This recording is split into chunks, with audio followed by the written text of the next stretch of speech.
Makanya nomor satu itu alat menjadi orang Islam itu bukan Quran, bukan syariat, bukan fikih, bukan kitab, bukan hadis. Alat utama akalmu, pikiranmu.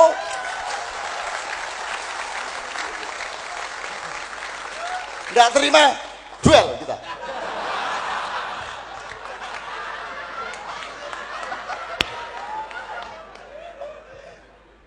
Quran hadis itu alat, dia bukan subjek. Subjeknya akalmu, pikiranmu, logikamu, analisismu, kan begitu.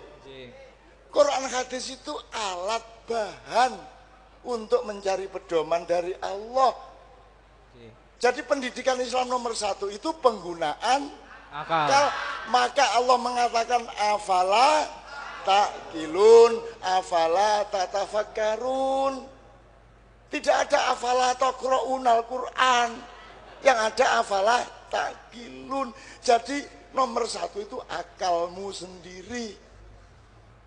Tapi ada orang, dia merasa dengan akalnya dia bisa. Lalu dia merasa tidak perlu taat kepada syariat Allah. Ingat, Allah beri kita akal itu untuk menerima syariat, bukan untuk mengotak-ngatik syariat. Karena akal kita ini, pikiran kita ini, kalau berhadapan dengan syariat, dia hanya sebatas buang angin saja, tak bisa dikalahkan. Ada orang mau sholat, baru aja takbir, buang angin. Berwuduk lagi atau tidak? Wuduk. Yang dicucinya apa? Anggota wuduk atau tempat buang angin? Menurut akal, apa hubungan anggota wuduk dengan tempat buang angin? Justru tempat buang itu tak ada dicuci dia sama sekali. Tak ada dicuci. Dia berwuduk, muka, tangan, kaki. Tempat keluar angin, tak dicuci dia. Seharusnya, apa hubungannya seharusnya tempat buang angin itu yang dicuci? Tapi kalau kita lihat ada orang buang angin, mau kemana? Buang angin, Pak. Tak beruduk, dah, Pak. Saya cuci aja tempat buang angin gitu. Lalu dia sholat. Apa dikata orang? Gila ente.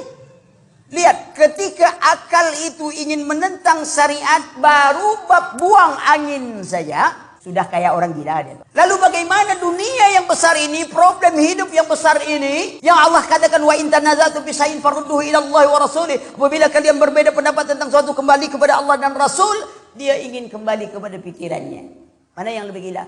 Bahwasanya akal bukanlah barometer untuk mengukur kebenaran. Oleh karenanya Imam Malik berkata, ya laita syi'ri bi ayyi aqlin yuzanul kitab wa sunnah. Sungguh kabarkanlah kepadaku dengan akal siapa mau ditimbang Al-Quran dan sunnah. Akal siapa? Akal saya atau akal kamu atau akal dia. Seandainya akal ini cuma satu, mungkin bisa dijadikan dalil. Tapi al-uqul mutafawitah. Tapi ukul itu akal bermacam-macam. Ya, kita lihat IQ saja berbeda. Kita saja zaman sekarang IQ orang berbeda-beda. Apalagi akal siapa? Mau akal orang Arab kah, akal orang Eropa kah, akal orang Asia kah? Apakah akalnya para sahabat atau akalnya para ahli filsafat? Akal saya menjadikan dalil. Oleh karenanya orang-orang menjadikan akal sebagai sumber dalil, mereka pun berselisih. Lihatlah Jahmiyah, Mu'tazilah, Asy'ariyah. Mereka bersepakat takdimul akal ala nakal. Mereka bersepakat dengan suatu kaidah yang mereka katakan sebagai kaidah kulliyah, ya, atau qanunul kulli, undang-undang universal, bahwasanya akal didahulukan daripada dalil jika bertentangan. Mereka sendiri tatkala dalam masalah asma wa sifat yang sama-sama menjadikan akal sebagai dalil, mereka pun berselisih. Kenapa? Karena akalnya Jahmiyah tidak sama dengan akalnya Mu'tazilah, dan akalnya Mu'tazilah tidak sama dengan akalnya Asy'ariyah. Oleh karenanya kita tidak boleh menjadikan akal sebagai dalil. Akal adalah salah satu indera yang butuh